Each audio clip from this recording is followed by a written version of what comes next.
السلام عليكم، ازيكم يا شباب؟ النهارده بقى رجعنا تاني في فيديو جديد بعنوان العمليات على الجذور التكعيبية. هو مش جديد قوي، احنا خدنا الجذور التربيعية ازاي نعمل عمليات عليها، سواء كان جمع او طرح او ضرب او قسم. النهارده هنتعلم ازاي نعمل عمليات على الجذور التكعيبية. نفس الكلام، بس هنا الفرق ان هنا جذر تكعيبي، يعني الجذر فوقيه 3. يبقى بطل الحصة النهارده الجذر التكعيبي. هنعمل نفس اللي عملناه في التربيعي بس هنا في الجذر التكعيبي. يلا سمي الله كده وابدأ معايا. دلوقتي بقى النهارده عندنا عمليات على الجذور التكعيبية. هتحلي لي بقى الأمثلة الموجودة عندك دلوقتي على الشاشة، هتثبت الفيديو وبعد ما تكمله هتلاقي الإجابة النموذجية عليه. بس حل الأول في الكشكول وبعد كده بص على الإجابة. نيجي بقى للجزء المهم والزيادة عندنا في الدرس اللي هو الجذور التكعيبية. لما يقول لي ضع في صورة ألف جذر التكعيبي لب، نفس اللي عملناه في الجذر التربيعي هنعمله في التكعيبي. فاكر لما كنت بقول لك جذر ال 12 يا مستر كنا بنعمل ايه؟ كنا بندور على ال 12 دي في جدول كده. كنت بتقول لي يا مستر يا اما 2 في 6 او 3 في 4، بس المره دي هناخد 3 في 4. اشمعنى 3 في 4 يا مستر؟ قال لك عشان الأربعة عليها جذر بس التلاتة ملهاش، إنما 2 في 6 الاتنين ولا ليها ولا الستة، فعشان كده ما خدتهاش. الأربعة يا مستر ليها جذر، تطلع بكام؟ تطلع ب2. جدع، يبقى 2 جذر 3. ده لما عملناه في التربيعي، في الجذر التربيعي. دلوقتي عايزين نعمل نفس الكلام ده بس فين؟ في الجذر التكعيبي. هتاخد لي برضك الرمز بتاع الجذر التكعيبي تكتبه الأول. جذر تكعيبي عليه 3، وتمسك العدد اللي تحت الجذر. هي ال 16 كام في كام؟ هتقول لي يا مستر ال 16 عندك 2 في 8 وعندك 4 في 4. طب يا مستر ال 4 في 4 دي ولا الأربعة عليها جذر تكعيبي ولا الأربعة التانية ليها جذر تكعيبي، مش هاخدها. آخد مين؟ آخد 2 في 8. ليه يا مستر خدت 2 في 8؟ عشان 8 ليها جذر تكعيبي. جدع، اللي هو الاتنين. يبقى يا مستر هقوم حاطط كده 2 في 8 والتمانية ليها جذر تكعيبي، يعني تطلع بره الجذر. تديني كام؟ تديني يا مستر 2. يبقى التمانية دي تطلع بره ب2. يبقى الناتج يا مستر 2 الجذر التكعيبي للاتنين، والاتنين تلاتة تبقى تحت الجذر عشان ملهاش. يبقى 2 جذر تكعيبي 2. ده أبسط صورة للجذر التكعيبي بتاع ال 16. نشوف مثال كمان. بيقول لي الجذر التكعيبي 54. احنا قلنا لما يكون عندي عدد كبير تقعد تجرب، مرة تقسم على 2 مرة تقسم على 3 وهكذا. يبقى هكتب الجذر التكعيبي الأول، همسك ال 54 اقسمها على 2 وامسك ال 54 اقسمها على 3 وهكذا. لو نفعت من اول واحده خلاص مش هكمل. بس هو غالبا دايما هتلاقي هنا ايه، يا تطلع لك 2 يا 3، يا تبقى على 2 يا تبقى على 3، يعني ما تجربش بعد كده تاني. فال 54 يا مستر لما اقسمها على 2 هتطلع لي فيها 27. طب يا مستر ما ال 27 دي لها جذر تكعيبي 3. جدع، يبقى هناخد الاثنين مع ال 27. يبقى خلاص مش هجيب الثلاثه، يبقى يا مستر الاثنين هاخدها مع ال 27. هما دول اللي هنحطهم تحت الجذر. يبقى 2 في 27. طب ال 27 يا مستر ليها جذر تكعيبي بكام؟ ب3. جدع، يبقى 3 والاتنين تفضل تمانية تحت الجذر، يبقى جذر تكعيبي للاتنين. نشوف مثال كمان. بيقول لي الجذر التكعيبي لل 250. طب يا مستر ال 250 ده عدد كبير. ايوه، نعمل ايه؟ يعني يا مستر هقسمه مرة على الاتنين اشوفها نفعت اخدها، ما نفعتش اشوف هقسم مرة على 3، لو 3 نفعت اخدها وهكذا. طب احنا دلوقتي هنشوف لما نيجي نقسم على 2 هيطلع لي 250 على 2 يطلع لي فيها ال 125. 125 يا مستر ليها جذر تكعيبي. تمام، يبقى تاخد الاثنين مع ال 125 اعمل رمز الجذر التكعيبي واكتب الاثنين في 125. طب مستر 125 دي ليها جذر بكام؟ ب5 الجذر التكعيبي للاثنين. وبكده ده يكون ابسط صوره للجذر التكعيبي 250. شوف مثال كمان. خد بالك هنا في سالب. ايه ده يا مستر؟ السالب ده هيحصل ايه؟ نطرده بره الاول. اكتبه الاول، يبقى طلع السالب ده يا مستر بره، وبعد كده نحل سؤالنا عادي جدا كانه رقم 128. يبقى السالب ده احطه الاول، بعد كده ال 128 احط رمز الجذر التكعيبي. 128 ده رقم كبير يا مستر، نعمل ايه؟ نقعد مره نقسمه مره على الاثنين مره على 3 وهكذا. 128 لما تقسمها على الاثنين، 128 لما نقسمها على الاثنين هيطلع لي فيها كام؟ 12 على 2 فيها 6 و8 على 2 فيها 4 يبقى 64. يبقى دي 64 هتتضرب في الاثنين. 64 يا مستر في الاثنين. ال 64 ليها جذر تكعيبي الجذر التكعيبي بتاعها كام؟ تطلع ب4. بس خد بالك في سالب بره يبقى سالب 4 الجذر التكعيبي للاثنين.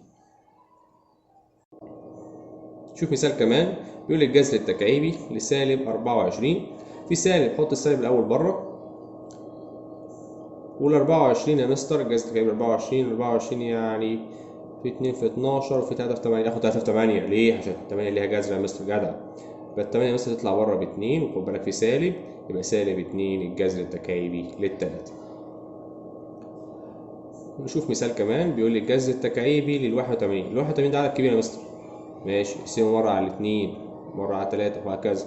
لما اقسم 81 على 2 هيطلع فيها عدد عشري، لا ما تاخدوش، يبقى مش هينفع مع الاتنين يا مستر، مش هينفع اقسمها على 2، يبقى اخد 81 على 3 لما تقسمها هيطلع لي فيها ال 27. يا مستر ال 27 دي تمام ليها جذر تكعيبي، يبقى هنا المرة دي خدنا ال 3 في 27. طب ال 27 يا مستر تطلع بره بكام؟ جدع، ب3 جذر تكعيبي للتلاتة. وبكده احنا نكون خلصنا لما يقول لي ضعف ابسط صورة. بنحتاجه بقى في الامثله لما يجي يقول لي اختصر لابسط صورة، سواء كان في جمع او طرح الجذور التكعيبية. ده المهم بالنسبه لي، ده الزياده، وده اللي بيميز الجذر التربيعي عن الجذر التكعيبي. هنا عملنا ايه؟ كنا بندور على حاجه ليها جذر تكعيبي، انما في التربيع كنا بندور على حاجه ليها جذر تربيعي. يلا ركز معايا بقى كده، وعايزين نحل مساله النهارده. ودايما هتلاقي الارقام يا اما 2 في نقط او 3 في نقط، يعني عدد مضروب في 2 او عدد مضروب في 3. نشوف بقى اول مثال عندي في اسئله اختصر لابسط صوره. بيقول لي الجذر التكعيبي ل 250 ناقص الجذر التكعيبي لل 128. احنا لسه واخدين الارقام ديت، ال 250 وال 128. ال 250 يا مستر كانت بتقبل على الاثنين، وال 128 كانت بتقبل على الاثنين برضه، هما الاثنين بيقبلوا على الاثنين. وهنا بيقول لك اطرحها، فانت هتمسك ال 250 تحللها وتمسك ال 128 وتحللها. ال 250 لما احللها يبقى عباره عن الجذر التكعيبي ل 2 في 125، وال 128 لما تحللها يبقى عباره عن 2 في 64. يبقى الجذر التكعيبي ال 250 هيبقى عباره عن 2 في 125 ناقص الجذر التكعيبي 128 يبقى عباره عن الجذر التكعيبي 2 في 64. ال 125 ليها جذر وال 64 ليها جذر. 125 تطلع بره 5 الجذر التكعيبي ل 2 ناقص ال 64 تطلع بره ب 4 الجذر التكعيبي للاثنين. كده اصبح الجذور زي بعض، يبقى نطرح الاعداد فقط وننزل رمز. 5 ناقص 4 1، والواحد ما بيتكتبش، يبقى الجذر التكعيبي للاثنين. نشوف مثال كمان، بيقول لي اوجد قيمة الجذر التكعيبي 125 ناقص الجذر التكعيبي ل 24. 125 يا مستر ليها جذر على طول، وال 24 هنحللها ونطرح. 125 يا مستر ليها جذر بكام؟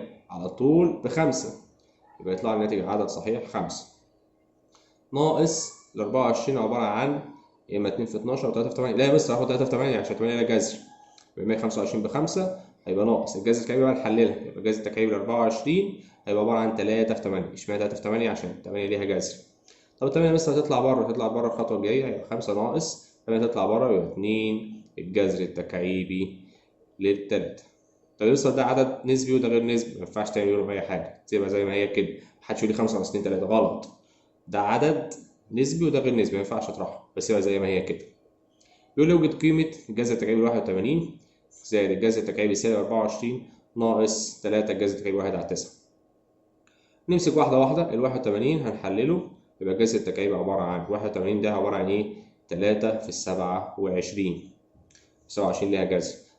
الناقص دي تطلع بره، السالب يطلع بره، يخلي السالب يخش على الموجب يخليه سالب، يتعكس. الإشارة بتاعت الموجب ديت مش تبقى موجب، السالب راح عليها خلاها سالب.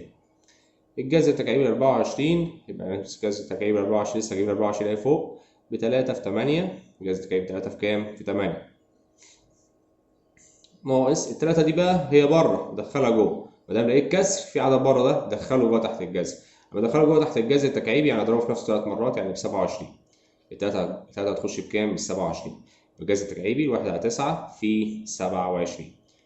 جيب لي بقى ايه النواتج بتاع كل واحده. 27 تطلع بره ب3، يبقى 3 الجذر التكعيبي لل3 ناقص ال8 تطلع بره ب2، يبقى 2 الجذر التكعيبي لل3. وهنا ال1 على 9 في 27 هيطلع لك 27 على 9 فيها 3 اختصر، هيبقى الجذر التكعيبي لل3. اذا يا مستر اصبحت الكسور كلها زي بعض متساويه، جدع. يبقى نطرح بقى على طول الاعداد. 3 ناقص 2 1، 1 ناقص 1 0. عايزك بقى تثبت الفيديو دقيقه. بعد ما تخلص السؤال دوت هنكمل الفيديو وتاني الإجابة النموذجية بتاعته. كده يكون خلصنا درس النهاردة. كان معكم مستر حلمي صالح الوكيل، وشكرا.